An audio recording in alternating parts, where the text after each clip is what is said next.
Hello dear friends, मैं doctor कांचन गुरुकर, मैं स्त्री रोग तज्ञ और टेस्ट बेबी कंसल्टेंट हूँ और पिछले 10 वर्ष से पुणे में कार्यरत हूँ। आज हम फर्टिलिटी एनहांसिंग सर्जरीज जो है उनके बारे में बात करने वाले हैं। मतलब कि अगर आपको प्रेगनेंसी रहने में दिक्कत है तो ऐसे कौन से ऑपरेशंस हैं जो आपके लिए एडवाइस किए जाते हैं जिससे कि आपका प्रेगनेंसी रहने में जल्दी आप कंसीव कर सकेंगे। तो इन्हें हम फर्टिलिटी एनहांसिंग सर्जरीज ऐसा कहते हैं। ये जनरली डायग्नोस्टिक हिस्टोलैप्रोस्कोपी होता है। तो जब आप कभी भी as a couple fertility specialist से मिलने जाते हो तो हम लोग बेसिक आपके टेस्ट कराते हैं। उसमें एक सोनोग्राफी जो है वो लेडी का किया जाता है। तो उसमें हम यूट्रस का साइज़, ओवरी का साइज़, ये सारी चीज़ें जो है वो बेसिक इवेल्युएशन में करते हैं। अब इसके अलावा मेल्स में भी हम कुछ बेसिक टेस्ट करते हैं।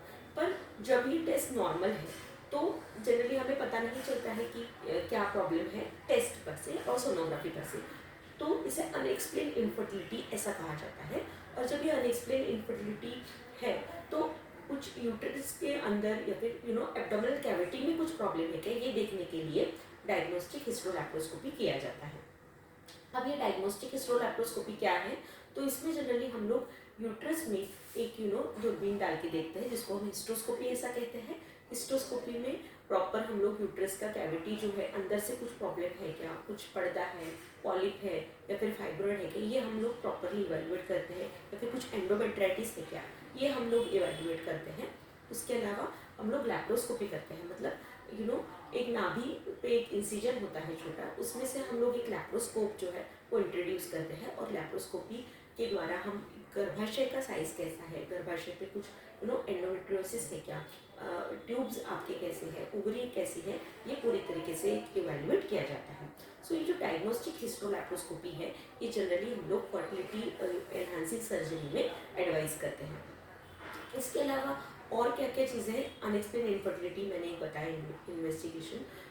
उसके अलावा अगर आपको एंडोमेट्रियोमा है जो कि मेडिकल मैनेजमेंट से मैनेज नहीं हो रहा है, या फिर आपको पीसीओडी है जो कि आपको टैबलेट से मैनेज नहीं हो रहा है, तो इस केस में हम लोग पीसीओडी ड्रिलिंग जो है वो एडवाइस करते हैं।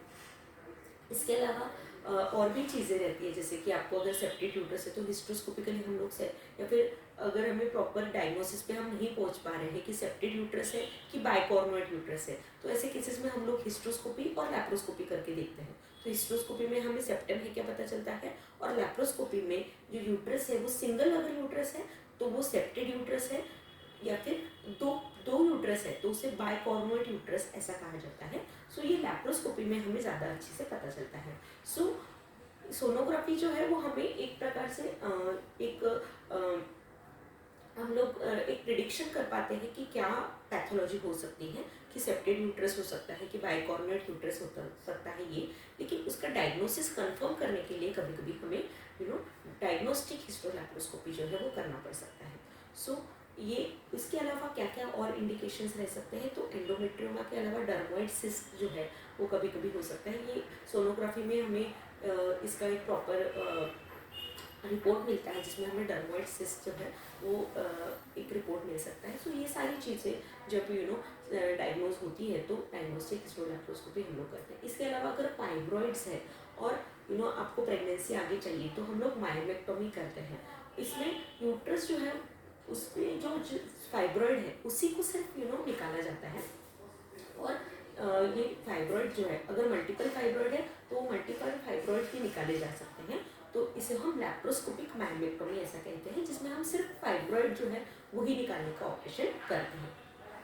अब इसके अलावा ट्यूबल फैक्टर में भी लैप्रोस्कोपी एडवाइस किया जाता है। अब ये ट्यूबल फैक्टर्स क्या होते हैं, जब हम सोनोग्राफी करते हैं तो उसमें कभी कभी हमें हाइड्रोसल्फिन्स डिटेक्ट होता है। अब ये हाइड्रोसल्फिन्स मतलब कि आपके ट्यूब्स में अगर पानी भर गया है तो ये ट्यूब में पानी भर जाने की वजह से क्या होता है कि आपका अगर हम लोग आईवीएफ के लिए जाते हैं तो ये जो ट्यूब्स में का जो पानी है वो गर्भाशय में आता है। और ये ट्यूब में का पानी गर्भाशय में आने की वजह से जब भी हम एम्ब्रियो ट्रांसफ़र के लिए जाते हैं तो ये एम्ब्रियो इम्प्लांट नहीं होता, तो इसकी वजह से इम्प्लांटेशन फेलियर हो जाता है।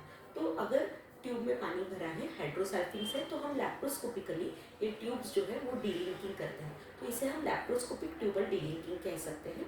या फिर अगर बहुत ही ज़्यादा ट्यूब डैमेज है तो हम लैप्रोस्कोपिक सैल्फिंगेक्टोमी, मतलब ये ट्यूब्स जो है वो पूरी तरीके से अगर डैमेज है तो ये ट्यूब्स हम निकाल भी सकते हैं, जिसे हम लैप्रोस्कोपिक सैल्पिंगेक्टोमी कहते हैं।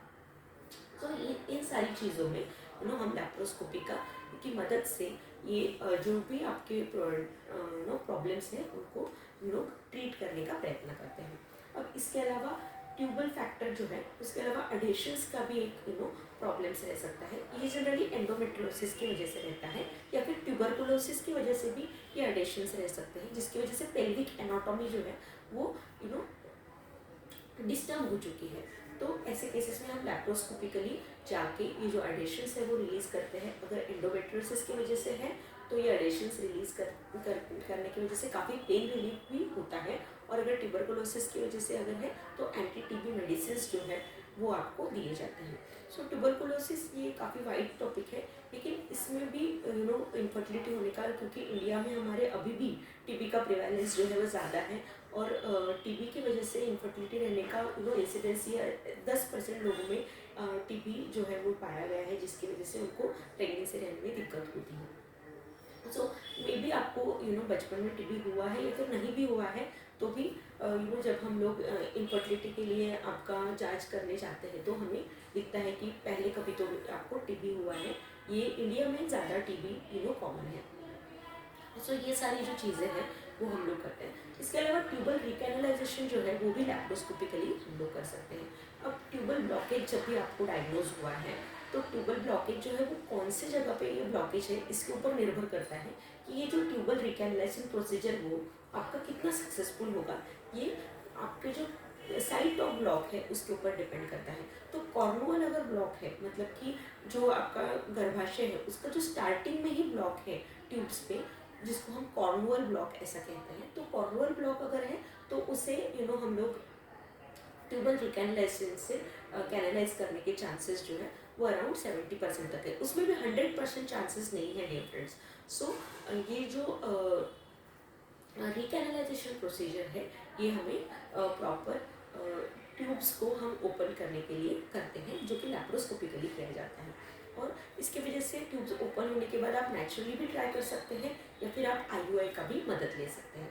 पर अगर हम ये ट्यूबल रिकैनलाइजेशन प्रोसीजर जो है वो सक्सेसफुल नहीं होता है, मतलब कि हम ये ट्यूब जो है वो रिकैनलाइज नहीं कर पाते हैं, तो फिर ट्यूब्स जो है वो बहुत ही डैमेज है, ऐसा हमें लैप्रोस्कोपी में पता चला। जैसे कि अगर फिमरियल ब्लॉक है, या फिर ट्यूब्स जो है वो पूरे स्वोलन है, और डैमेज ट्यूब्स है, पूरे चिपके हुए ट्यूब्स है, तो ऐसे केस में ट्यूबल रिकैनलाइजेशन प्रोसीजर जो है वो हम कैरी फॉरवर्ड नहीं कर सकते हैं। तो ऐसे केसेस में फिर हमें आईवीएफ की सहायता लेनी पड़ती है, क्योंकि अगर ट्यूब्स डैमेज है तो जो भी एग रप्चर हो रहा है वो ट्यूब्स में आके फिर एम्ब्रियो बन के वो इम्प्लांट नहीं हो पाएगा। तो ऐसे केसेस में फिर हमें आईवीएफ की मदद लेनी पड़ती है, और आईवीएफ में हम डायरेक्टली ही एग रिट्रीव करते हैं, और ये एग रिट्रीव करने के बाद एम्ब्रियोज हम बनाते हैं, और वो एम्ब्रियोज जो है वो यूट्रस में हम डायरेक्टली ट्रांसफ़र करते हैं। तो इसमें ट्यूब्स जो है वो बाईपास हो जाते हैं। सो पहले बार जो आईवीएफ हुआ था वो भी ट्यूब्स ब्लॉकेज के लिए ही, ये पहला आईवीएफ जो है वो वर्ल्ड में पहला आईवीएफ जो है वो ट्यूबल ब्लॉकेज के लिए ही हुआ था। और ये सारी जो चीज़ें हैं वो इवेंचुअली जो है वो इवॉल्व हुई है। पहले काफ़ी ट्यूबल रिकैनलाइजेशन, अगर ट्यूबल लाइगेशन आपका हुआ है तो ट्यूबल रिकैनलाइजेशन प्रोसीजर जो है वो रूटीनली किए जाते थे, लेकिन जो रिसर्चेस हमें अभी मिले हैं उसमें आईवीएफ जो है वो ज़्यादा यूजफुल प्रोसीजर है एज़ कम्पेयर टू ट्यूबल रिकैनलाइजेशन, जिनका ट्यूब्स बंद किया गया है उनमें। तो ऐसे ऐसे जो पेशेंट है जिनका ट्यूब्स बंद किए गए हैं, मतलब उनका फैमिली कंप्लीट हुआ है और उन्होंने ट्यूब्स बंद करने का ऑपरेशन कर लिया है, लेकिन किसी कारणवश अभी उनको नेक्स्ट प्रेगनेंसी चाहिए, तो ऐसे केसेस में लैप्रोस्कोपिक ट्यूबल रिकैनलाइजेशन हम लोग कर सकते हैं। लेकिन उससे ज़्यादा इफेक्टिव मैं बोलूँगी कि आईवीएफ ये प्रोसीजर, अगर उसके लिए आप डायरेक्टली जाते हैं तो ये प्रोसीजर आपके लिए ज़्यादा हेल्पफुल साबित हो सकता है, इसका सक्सेस रेट जो है वो ज़्यादा है। तो ये सारी जो चीज़ें हैं वो हम लैप्रोस्कोपिकली डील करते हैं। ये सारी फर्टिलिटी इन्हांसिंग सर्जरीज जो है वो हम लोग करते हैं। सो इस वीडियो में हमने जाना कि कैसे हम क्या क्या इंडिकेशंस रह सकते हैं जिसमें हम डायग्नोस्टिक हिस्टोलैप्रोस्कोपी या फिर लैप्रोस्कोपी के थ्रू आपकी जो भी फर्टिलिटी रिलेटेड इश्यूज़ हैं वो ट्रीट करते हैं, और क्या क्या इसमें सक्सेस रेट हमें अच्छा मिल सकता है। सो लैप्रोस्कोपी, डायग्नोस्टिक लैप्रोस्कोपी ये जनरली हम लोग डे केयर प्रोसीजर में करते हैं। आपको नील बाय माउथ हम लोग हॉस्पिटल में बुलाते हैं, आपको कुछ भी खाना या पीना नहीं होता है। और ये प्रोसीजर जो है वो डे केयर में एक 1 आवर का या 1 या फिर 1.5 घंटे का ये प्रोसीजर होता है। और इसके बाद एक 4 to 5 आवर्स आपको ऑब्जर्वेशन में रखने के बाद हम लोग आपको डिस्चार्ज कर सकते हैं। हाँ, लैप्रोस्कोपी जब भी होता है तो आपके पेट के ऊपर टाका आता है। प्रीवियस वीडियो में हमने हिस्ट्रोस्कोपी के बारे में जाना, जिसमें पेट में बिल्कुल टाका नहीं आता है, लेकिन लैप्रोस्कोपी में आपके नाभि के पास और पेट के ऊपर आपको 2 टाके आते हैं। सो ये इंसिजन जो है वो काफ़ी छोटे इंसिजन रहते हैं। लैप्रोस्कोपी ये इसीलिए एडवांसेस डेवलप हुआ है कि ताकि कम से कम टाके में आपका डायग्नोसिस और आपका ट्रीटमेंट हो पाए, जिसे हम मिनिमल इन्वेजिव सर्जरी भी कहते हैं। सो ये मिनिमल इन्वेजिव सर्जरी इसीलिए एडवांसेस ये आए कि कम से कम टाके में पेशेंट का ऑपरेशन हो पाए। सो ये नाभि के ऊपर और ये पेट के ऊपर जो 2 टाके आते हैं वो काफ़ी छोटे टाके होते हैं। जो नाभि के ऊपर का टाका है वो भी 1 सेंटीमीटर होता है या फिर उससे भी कम होता है, और जो पेट के ऊपर टाके हैं वो भी 5 mm मतलब कि आधे सेंटीमीटर के ये टाके होते हैं। तो इसकी वजह से पोस्ट ऑपरेटिव जो आपका रिकवरी है वो भी काफ़ी अच्छा रहता है। आप उस दिन और उसके बाद के दिन रेस्ट लेने के बाद आपका जो भी रूटीन है वो आप चालू कर सकते हैं within 2 to 3 days. So post operative recovery जो है वो लैप्रोस्कोपी में बहुत ही ज़्यादा अच्छा होता है, क्योंकि इसमें पेट के ऊपर जो टाके हैं वो बहुत ही कम और छोटे टाके होते हैं। सो इस वीडियो में हमने लैप्रोस्कोपी के बारे में जाना, हमने क्या क्या इंडिकेशंस होते हैं जिसमें आपको लैप्रोस्कोपी, डायग्नोस्टिक हिस्ट्रोलैप्रोस्कोपी या फिर ऑपरेटिव हिस्ट्रोलैप्रोस्कोपी एडवाइस की जा सकती है, इसके बारे में हमने जाना। प्री ऑपरेटिव केयर आपने क्या लेनी चाहिए, पोस्ट ऑपरेटिव आपने क्या क्या मेडिसिन लेनी चाहिए या आपने प्रॉपरली आपके डॉक्टर से जान लेना चाहिए, और वो पोस्ट ऑपरेटिव मेडिसिन आपने प्रॉपर कंटिन्यू करना चाहिए। और ये फर्टिलिटी एनहांसिंग सर्जरीज जो है इससे आपको प्रेगनेंसी जल्दी कंसीव होने में भी काफ़ी मदद होती है। सो ये वीडियो आपको अगर इन्फॉर्मेटिव लगता है तो ज़रूर हमारे चैनल को लाइक, शेयर और सब्सक्राइब कीजिए, और ऐसे ही हमारे जो हेल्थ रिलेटेड और women health related, infertility related जो हमारी वीडियो सीरीज़ है वो आप ज़रूर देखते रहिए। Thank you so much.